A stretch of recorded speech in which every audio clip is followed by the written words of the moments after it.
Level up patrol na! Level up patrol na! Level up patrol na!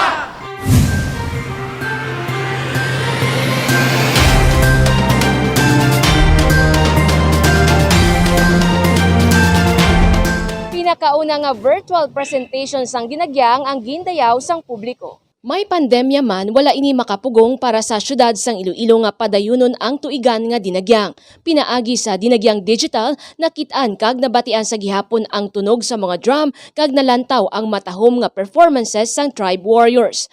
Pinasahi bangod magluwas sa virtual performances nga nagapakita sang kultura sa mga Ilonggo, dili man gimpakita ang maragtason kag wala nagalubad nga katahom sang landmark sa Iloilo City. May 7 ka tribo ang nagpasundayag. Sila ang nagrepresenta sang 7 ka distrito sang Iloilo City. Ganito piko sa mga istoryahanay subong ang nasaksihan nga world-class dinagyang digital.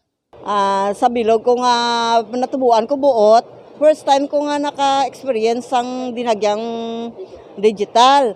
Sa una yan, nagadinaguso kita, aga pa, excited na kita. Kung subong na namianan ko kay, siyempre, hindi ka nakapainit, ano ka na lang TV.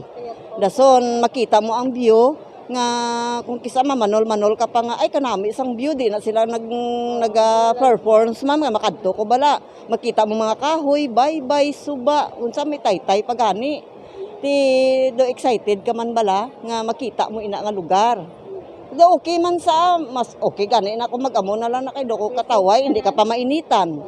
Oo, safety pang kabataan dason ano ni nang hindi ka pa magastuhan. At least sa sina nga lugar nga mga makita mo sa virtual sina, may mga landmark na nga kumbaga wala mo pa makadtuan, at least ma-excite ka man nga daw namin siya kadtuan o daw namin isang view nga gin performance nila dito. Kag sa sina nga ano, at least safe ka para ka lang sa balay mo, stay at home, wala sa mga hassle, tuto ka lang sa TV, mga kabataan mo. May gasto man gamay, simple kuyam-kuyam, samtang galantaw, sang ginatawag nga dinagyang digital. Nalipay ko nakita ko sang amutong palagwaon ta naton sa dinagyang sa virtual. Kay dubagan, uno po may mo pamilya, napakita mo sila nga, ay, di na dapit mo, ay, sa mo na sa, dira mo na sa makita sa haro, marian taytay, di na dapit mo, ay, kanami, gali man, tistingan, tabato mo makadto, at least kami bata, paamon, kabataan, natuduan namon nga, ay, di na sa nga lugar, mapakita namon sa ilang, biska namon nga pandemya, gina-enjoy mo natin Japon ang dinagyang, pag napakita namon sa ilang, biska namon ang nagdangtanta, bato ang tagyapon, kay kinanglan, tagidya nga, i-recover ang atong kagulingon, kapinaka sa mga stress sa mga kabataan kung sa mga ginikanan kung paano naton ipa-adapt sa ilang ang kabuhi subong dapat enjoy hindi naton pag ang pandemya subong pag gidbra sa aton mga paminsaron kay kung dapat kita nga ginikanan ipakita naton nga kung ano ang kalipay isang tigulang mo man ang kalipay isang kabataan. Antes ang highlights sang dinagyang, madamo man sa mga side events nga ginpatigayon. Ganihugot ang pasalamat sang alkalde sa nagabug-os sang Iloilo Festivals Foundation Incorporated, agod matigayon ang dinagyang digital. Ginpasalamatan man sini ang tanan nga nagbulig kag nagsuporta, agod mangin madinalagon ang kahiwatan. Gapon, naghiwat kita sang ang pinasahi nga dinagyang. Kita lang siguro nakahiwat sang virtual nga celebration sang isa ka festival all over the Philippines. And pasalamat gid ako. Palakpakan ta gid ang Iloilo Festivals Foundation. I heard that they are going to make a report for their financial statement para sa nagligad nga tuig kag para sa ini nga tuig sa City Council. And I am very happy that they made a very nice report, unlike sang unang daw ay gidbilin sa kada dinagyang ta. Pagkatapos sang dinagyang, balantayan man kung paano ipatigayon ang iban pagid nga mga festival sa syudad.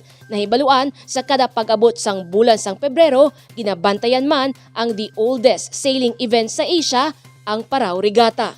Jennifer Garcia Hernandez para sa Level Up Patrol. Mayor Jerry Treñas, ginpahanumdum sa publiko ang importansya sa paggamit sang face mask. Sugod Pebrero 1, pasugtan na sang National Interagency Task Force ang kabataan edad 10 ka tuig panubo nga makasulod sa mall. Ginpahayag sang alkalde, kinahanglan na gid nga buhion ang ekonomiya ilabi na sa syudad sang Iloilo. Apang iyaliwat ginpahanumdom sa publiko nga ang virus yara sa palibot gani samtang wala pa sang bakuna agud mabatuan ang COVID-19, importante ang paggamit sang face mask kag pagsunod sa iban pa nga mga health protocol. Amo na nga liwat-liwat ko nga ambal, yes, we really have to go on with our lives. But we should understand that the virus is still there. Ang DTI nagpagwa nga ang mga kabataan 10 years and above, so good February 1, pwede nakalagaw sa mga malls. Kung may apo ka, dalon mo pa. Ikaw, Joe, kung may apo ka, dalon mo sa malls, you know. We all know nga may nga ara ang virus, kag kung ang aton subong nakitaan sa virus, kung maglaton siya, bilog na familia. Hindi lang isa lang, sang una, isa lang, ang tatay lang abi, or ang nanay, ang kabataan, ay na latna, no? Subong bilog na. So, we always have to take care of ourselves and in the process also take care of our families. Ginanunsyo sang alkalde nga posible sa Hulyo pa tubtob sa Disyembre sini nga tuig magaabot ang vaccine sa syudad. Samtang wala pa, importante ang paggamit sang face mask. Sa tion mag-abot na ang vaccine, unahon ang mga empleyado sang Iloilo City Hall. Sakop man sang vaccination ang mga nagatrabaho sa syudad bisan pa hindi rehistrado sa Iloilo City. Ang akon lang nga ginapangabay, we should always look out for ourselves. Pasalamat kita ya kay kita sa syudad, bulig sang aton nga City Council kag sa aton nga mga Finance Committee naka-appropriate kita fondo for 200 million, no, pang makabakal kita pila to 600,000 doses. Unahon ta ang mga taga City Hall kay mga frontliners kamo. Ang iban nga gadua-dua pabangkot na kamo sa inyo doktor, parang ready na kita. Pagkatapos magwa kita ang tanan nga nagaobra diri sa aton syudad bisan hindi rehistrado nga butante diri sa aton, so that we cover everyone.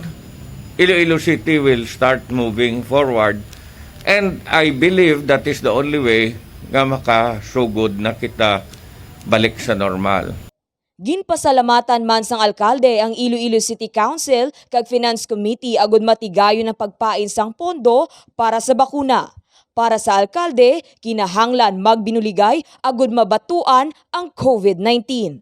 Dane Raffles para sa Level Up Patrol.